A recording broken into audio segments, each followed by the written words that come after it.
한국 전쟁은 한반도에서 북한과 남한 사이에 벌어진 전쟁이다.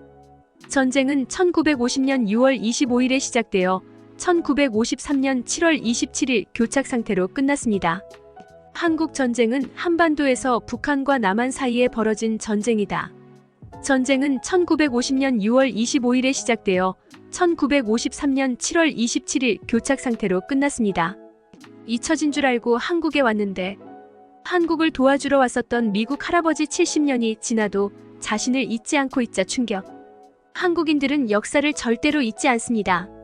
우리는 역사를 잊은 민족에게 미래가 없다고 생각할 정도로 똑같은 실수를 되풀이하지 않도록 늘 노력하죠. 지배를 당했던 경험이 있는 국가의 사람들 중 다수가 지배 국가가 자신들을 침략하여 수탈한 것은 생각하지 않고 자신들에게 문명과 교육을 제공했다며 좋아하는 경향이 있는 모습을 보면 확실히 우리나라의 이런 태도는 특별한 듯 보이는데요. 제가 오늘 소개해드릴 사연도 이와 관련이 있습니다. 6.25 전쟁 때 부상을 입었던 경험이 있는 미국인 참전용사가 한국에서 충격적인 일을 겪었다고 하는데요. 그렇다면 이 미국인이 한국에서 대체 어떤 경험을 한 것인지 자세한 내용 살펴보도록 하겠습니다. 미국인의 사연입니다. 안녕하세요. 저는 미국에서 살고 있는 직장인입니다. 지금은 그저 특별할 것도 없는 한 가정의 가장이지만 제 어린 시절은 그렇게 평범하지만은 않았죠. 제가 어렸을 적에 부모님은 이혼을 하셨고 저는 독립을 하기 전까지 할아버지 손에 자랐거든요. 그래서인지 제가 가장 존경하는 사람은 제 할아버지고 할아버지는 제 영웅과도 같은 분입니다. 할아버지는 한국 전쟁 참전용사로 대한민국을 위해 싸운 경험도 있는데 제가 어렸을 적에 잠이 안 온다고 보채면 할아버지는 항상 자신이 한국에서 치렀던 전투 이야기를 해주시곤 했죠. 할아버지는 늘 한국의 자유수호를 위해 싸운 것이 자랑스럽다고 말씀하셨고 한국인들과 언어는 안 통했지만 그들의 용기와 전우에는 미군보다도 뛰어났으며 한국군과 등을 맞대고 싸울 때는 늘 든든한 기분이 들었다고 하셨어요. 그리고 자신이 더 늙기 전에 꼭 한국을 방문해서 같이 싸웠던 전우들을 찾으러 가고 싶다고 말씀하시곤 하셨죠. 하지만 할아버지는 저를 양육하시느라 평생을 일만 하셔야 했고 한국에 갈 여유가 좀처럼 생기지 않았습니다. 그렇게 할아버지의 희생 덕분에 저는 잘 성장할 수 있었고 독립도 하게 되었어요. 독립을 하고 정신을 차려보니 저는 결혼을 하고 아이까지 키우고 있더군요. 시간은 정말 순식간에 지나가 버린 거죠. 저는 그렇게 일을 하랴 아이를 돌보느라 바빠서 점점 할아버지를 못 뵙기 시작했어요. 사실 할아버지는 나이에 비해 엄청나게 건강하셨고 저는 할아버지를 보면 늘 마음이 놓여서 자주 못 찾아뵈기도 한 것 같네요. 할아버지는 매일같이 조깅을 하시며 동나이대에 비해 20살 이상은 젊어 보일 정도로 정정하시거든요. 그런데 몇 주 전에 할아버지를 찾아봤을 때는 상태가 많이 안 좋으시더라고요. 할아버지는 연신 옆구리를 부여잡으시며 걷기도 힘들어 하셨어요. 저는 놀라서 어디 불편하시냐고 물었고 할아버지는 사실 한국 전쟁 때 옆구리에 총알 파편이 박힌 적이 있다고 말씀하시며 그때의 의료기술은 좋지 못해서 의사가 총알을 꺼내지 않는 것을 추천했고 결국 수십 년 동안 몸속의 총알과 함께 지내게 되었다고 하셨어요. 그러고는 다행히도 지금까지는 아주 멀쩡하게 지낼 수 있었지만 얼마 전부터 총을 맞은 부위가 아파지기 시작했다며 고통스러워 하셨습니다.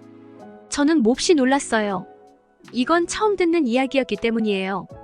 아마 제 아버지의 역할을 수행하셔야 했던 할아버지께서는 어렸던 제가 걱정할까봐 말을 하지 않으셨던 모양인데 저는 제 영웅인 할아버지를 그냥 두고만 볼 수 없었고 모든 치료 비용을 지불할 테니 당장 병원에 가자고 말씀드렸어요. 그러자 할아버지께서는 진통제를 드시더니 마치 어렸을 때처럼 제 머리를 쓰다듬으셨어요. 그러고는 내가 그런 말도 하다니 이제는 정말 다 컸구나. 나는 이제 살 날이 얼마 남지 않았고 내게 그런 부담을 지게 하고 싶지는 않구나. 너도 이제는 가정이 생겼으니 가정에 집중하렴. 라고 말씀하셨어요. 그렇게 유야무야 대화는 마무리되었고 집으로 돌아오는 차 안에서 저는 할아버지의 말씀을 곱씹어 봤습니다. 사실 할아버지의 말씀은 틀린 게 없었어요. 미국의 살인적인 의료 비용을 고려한다면 총알 파편을 검사하는 데 드는 비용만 수천만 원이 들어갈 테고 수술비까지 합친다면 집 한 채 가격이 들지도 모를 일이었기 때문이죠. 뭐 수술을 받고 상태가 호전되면 모르겠는데 연로하신 할아버지가 수술을 잘 버틸 수 있을지도 모르는 상황이고 무엇보다 의사가 수술을 해줄지도 확신할 수 없었어요. 그렇게 된다면 수천만 원의 검사 비용만 날리게 되는 셈이겠죠. 물론 마음 같아서는 제 영웅인 할아버지를 위해 빚쟁이가 되더라도 제 모든 것을 바치고 싶었습니다. 하지만 저는 가정이 있고 세상에는 제 뜻대로만 할 수 있는 것이 아무것도 없기에 정말 고민을 많이 했습니다. 결국 저는 여기는 미국이라는 사실을 다시 한번 상기하게 됐죠. 아무리 죽을 만큼 아파도 감당이 안 되는 병원비가 더 두렵기 때문에 진통제로만 버텨야 하는 게 미국의 현실인 것입니다. 그렇게 불편한 마음을 안고 살다가 저는 우연히 한국으로 출장을 가게 되었습니다. 사실 한국이라기보다는 그냥 아시아 출장이라고 말해야 정확할 것 같은데 저는 한국과 중국, 일본 등을 돌면서 영업을 하는 업무를 맡았거든요. 하지만 안 그래도 빡빡한 스케줄이라 제대로 휴식도 취하지 못하는 일정인데 저는 제대로 잠도 못 잔 채 출장을 떠나게 되었습니다. 왜냐하면 최근에 할아버지 댁에 갔다 온 이후 저는 마음에 짐이 생겨버려 불면증에 시달리게 되었거든요. 그렇게 몇 주 동안 하루에 이 시간도 못 잔 채 중국으로 떠났고 그 후엔 일본, 마지막으로 한국으로 가게 되었어요. 그리고 결국 한국에서 엄청난 문제가 생겨버리고 말았죠. 저는 일정을 소화하는 내내 피곤에 찌든 상태였고 그렇게 좀비처럼 일하다가 마지막 미팅을 마치고 숙소로 돌아가던 중 힘이 빠져 그만 길거리에서 그대로 고꾸라졌기 때문이에요. 저는 넘어지면서 무의식적으로 손을 뻗었고 그대로 오른쪽 손목이 돌아가 버렸습니다.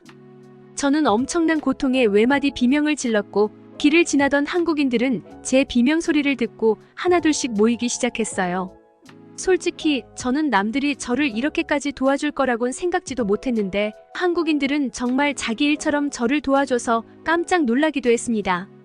저보고 괜찮냐며 병원에 데려다 주겠다는 사람부터 구급차를 불러주냐고 물어보는 사람까지 한국인들은 다들 저를 위해 무척이나 애써줬거든요.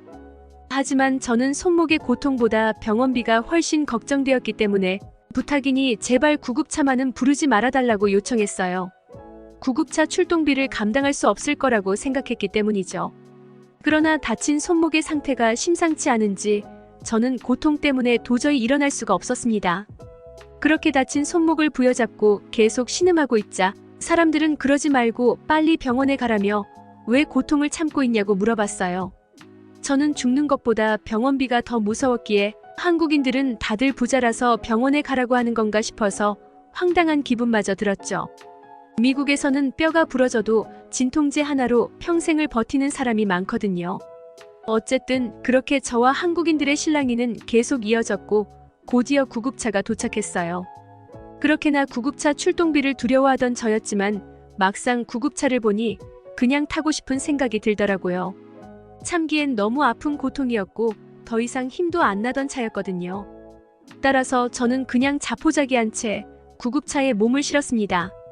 그렇게 도착한 병원에서 여러 검사를 진행한 결과 제 손목뼈가 골절되었다는 사실을 인지하게 되었고 그렇게 저는 낯선 땅에서 수술까지 받게 되었어요. 이 수술비는 할아버지를 위해 썼어야 했다는 생각에 저는 입원을 하면서도 눈물을 삼킬 수밖에 없었죠. 어쨌든 저는 그렇게 병원에서 충분한 휴식을 취한 뒤 병원비를 결제하고 미국으로 다시 돌아가기로 했습니다. 그런데 뭔가 이상했어요. 구급차에 실려와서 각종 검사에 수술까지 받았는데 병원비가 턱없이 저렴했기 때문이에요. 저는 직원에게 제가 보고 있는 금액이 제 수술에 대한 비용이 맞냐고 물었고 직원은 그렇다고 답하더군요. 저는 비용을 지불하고도 믿기지가 않아서 집으로 가는 동안에 이것저것을 검색해봤고 알고 보니 한국은 수준 높은 의료기술과 저렴한 비용으로 유명한 국가였다는 사실을 알게 되었어요. 저는 한국의 의료 시스템에 감탄했고 이 정도 비용이라면 지금의 저를 만들어주신 할아버지께 은혜를 갚을 수 있겠다고 생각했습니다. 저는 그 길로 집 대신 할아버지 댁을 먼저 찾았고 할아버지께 제 한국에서의 경험을 말씀드리며 수술을 받자고 말했어요. 할아버지께서는 여전히 살 날도 얼마 남지 않았는데 뭐하러 그러냐며 반대하셨지만 결국 제 간절한 부탁에 마음을 여셨고 그렇게 할아버지는 의도치 않게 수십 년 만에 그렇게나 가보고 싶어 하시던 한국에 가게 되었습니다. 한국으로 가는 비행기 안에서 정말 오랜만에 보는 할아버지의 설레는 표정을 보니 뭔가 가슴이 뭉클해지면서도 연신 옆구리를 부여잡으며 고통스러워하시는 모습을 보고 마음이 아프기도 했어요. 그렇게 한국에 도착한 할아버지는 무척이나 들떠 보이셨어요.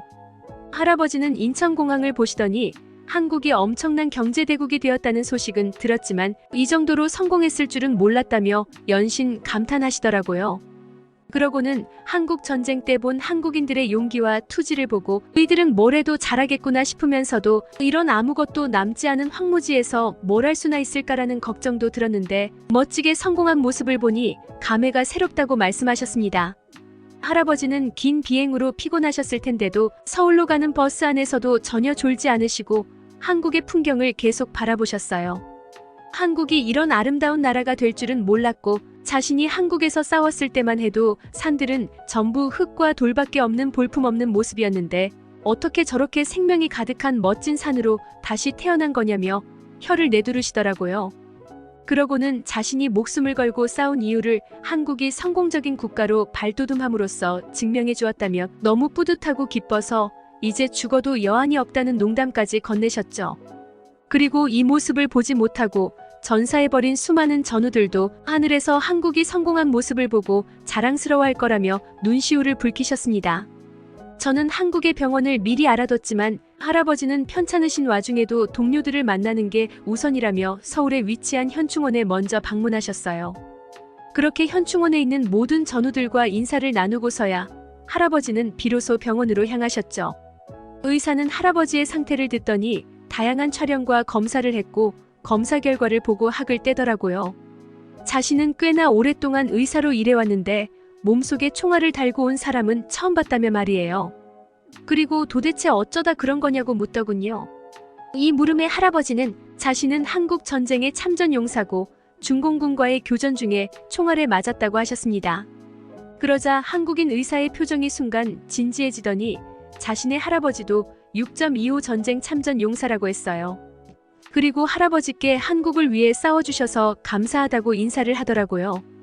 또한 옆구리에 박힌 총알이 젊었을 때는 괜찮았을지 모르지만 나이를 먹고 점점 면역력이 약해지면서 염증이 악화되었고 몸속에 총알이 이동하면서 신경을 건드렸다며 이 경우 수술이 불가피하다고 말했죠.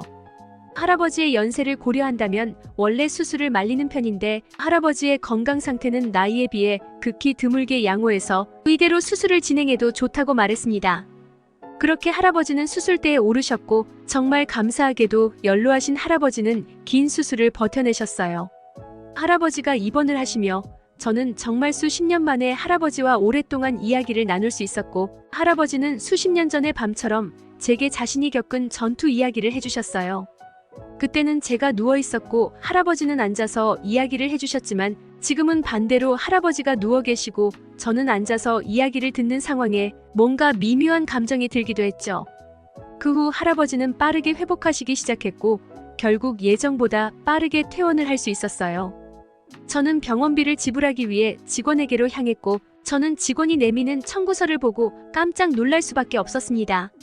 왜냐하면 병원비가 0원이라고 적혀 있었기 때문이죠. 저는 처음에 이건 대수술이기 때문에 미국에서처럼 병원비를 병원 측과 흥정해야 하는 건가 싶었습니다.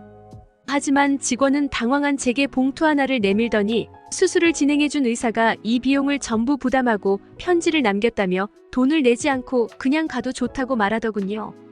저는 황당해서 지금 우리를 놀리는 건가 싶었지만 직원의 진지한 모습에 일단 편지를 읽어보게 되었습니다. 편지의 내용에는 의사 자신의 할아버지도 한국 전쟁 참전 용사로 복부에 총을 맞았지만 당시의 열악한 의료 환경 때문에 제대로 치료를 받지 못했고 후유증 때문에 전쟁이 끝나고 몇 년 뒤 돌아가셨다고 적혀 있었어요. 그리고 그 뒤로 자신의 아버지는 그런 모습을 보고 의사가 되고자 했으나 어려운 형편 때문에 공부는커녕 죽도록 일만 해야 했고 결국 아버지가 피땀 흘려 자리를 잡게 된 뒤 비로소 자신은 공부에 전념할 수 있었다고 쓰여 있더군요. 의사는 자신의 할아버지 동료를 치료할 수 있어서 영광이었고 한국이 진 빚을 뒤늦게나마 조금이라도 갚을 수 있는 기회를 주셔서 감사하다고 하며 한국을 위해 싸워주셔서 진심으로 감사하다고 적었습니다. 할아버지는 이 편지를 보고 그저 말없이 눈물을 흘리셨고 저는 그런 할아버지를 꼭 안아주었죠. 아마 이번 한국행은 할아버지께 많은 의미가 있었던 것 같습니다. 한국은 할아버지가 평생을 달고 다니셨던 명예의 상처를 치료해주면서 할아버지께 진 빚을 70년 만에 갚았고, 할아버지는 한국이 자신과 먼저 간 전우들에게 부끄럽지 않은 훌륭한 선진국으로 성장한 것만 봐도 자신은 이자까지 톡톡히 받은 셈이라며 기뻐하셨어요. 어쨌든 한국은 우리에게 엄청난 감동을 주었고, 할아버지의 건강이 회복되면 다시 한번 한국을 방문해서 할아버지와 제대로 한국을 즐겨보려고 합니다. 역사를 잊지 않는 한국의 모습에 박수를 보내며, 이런 모습을 보면 이 나라의 미래는 밝을 수밖에 없겠다고 생각되네요. 이 외국인의 글은 여기까지입니다. 한국을 위해 싸워주신 참전 용사 할아버지를 둔 미국인의 사연이었는데요. 이들은 한국인들의 역사를 잊지 않고 보답하는 모습에 감동을 받은 것 같습니다. 이 미국인 영웅의 쾌차를 기원하면서 대한민국을 위해 싸워주신 모든 분들께 진심 어린 존경과 감사의 말씀을 올립니다. 아름다운 이야기입니다. 나도 모르게 눈물이 나오네요.